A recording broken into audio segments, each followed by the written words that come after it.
श्री कुंज बिहारी श्रीहरिदास, श्रीपाद नवकिशोर गोस्वामी जी एवं श्रीपाद लोचनानंद गोस्वामी जी, जो गोवर्धन और काम्य वन में विराजमान अपनी सेवा करते थे, उनका चरित्र इस प्रकार।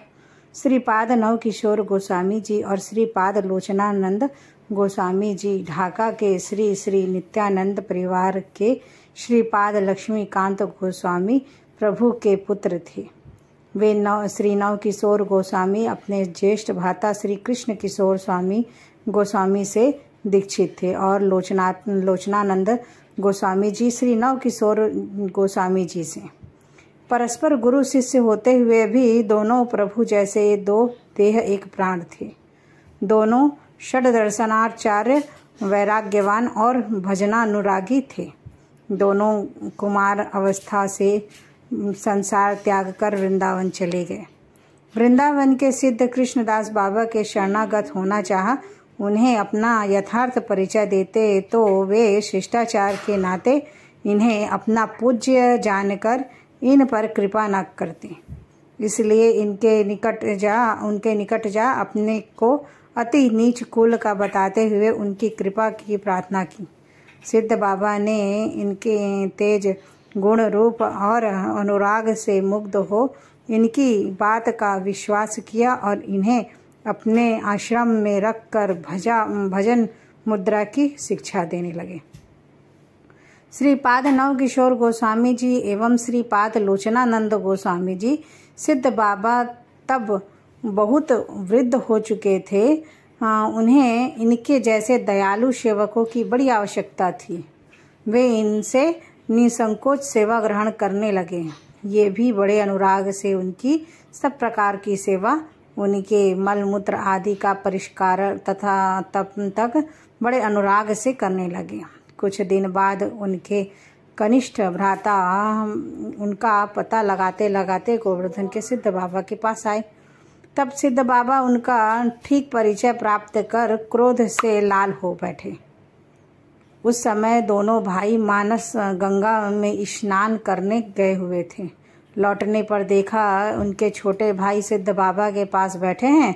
सिद्ध बाबा के नेत्र और मुख क्रोध से लाल हो रहे हैं और उन्हें बाबा के क्रोध का कारण समझने में देर न लगी कि उनके चरणों में गिरकर क्षमा प्रार्थना करने लगे। सिद्ध बाबा ने क्रोध में कंपित हुई आवाज में कहा, इतनी प्रपंचा भजन मुद्रा आदि तुम्हारा ही तो धन है, तुम्ही को इसे पाने का अधिकार है, फिर इतनी प्रपंचा क्यों?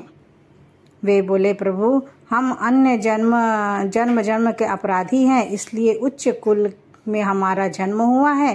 लाभ पूजा प्रतिष्ठा आदि सुक्री निष्ठा ही हमारी जीविका है। अकिंचा भक्ति में हमारा अधिकार नहीं। अधिकार हो तो भी बिना मत सेवा के उसे पाना संभव नहीं।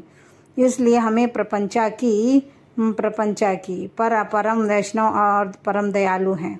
आप तो परम वैष्णव परम दयालु हैं। हमारे अपराध को जो भी दंड हो हमें दें।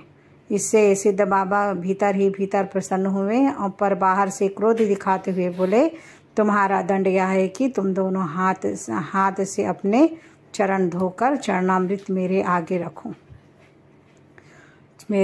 रखो। महापुरुष का क्रोध शांत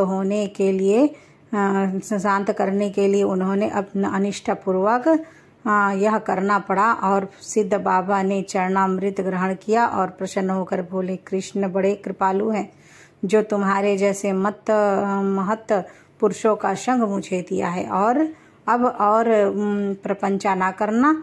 तुम्हारे भीतर जो दैन्य भक्ति है उसका लेश भी मुझसे नहीं है।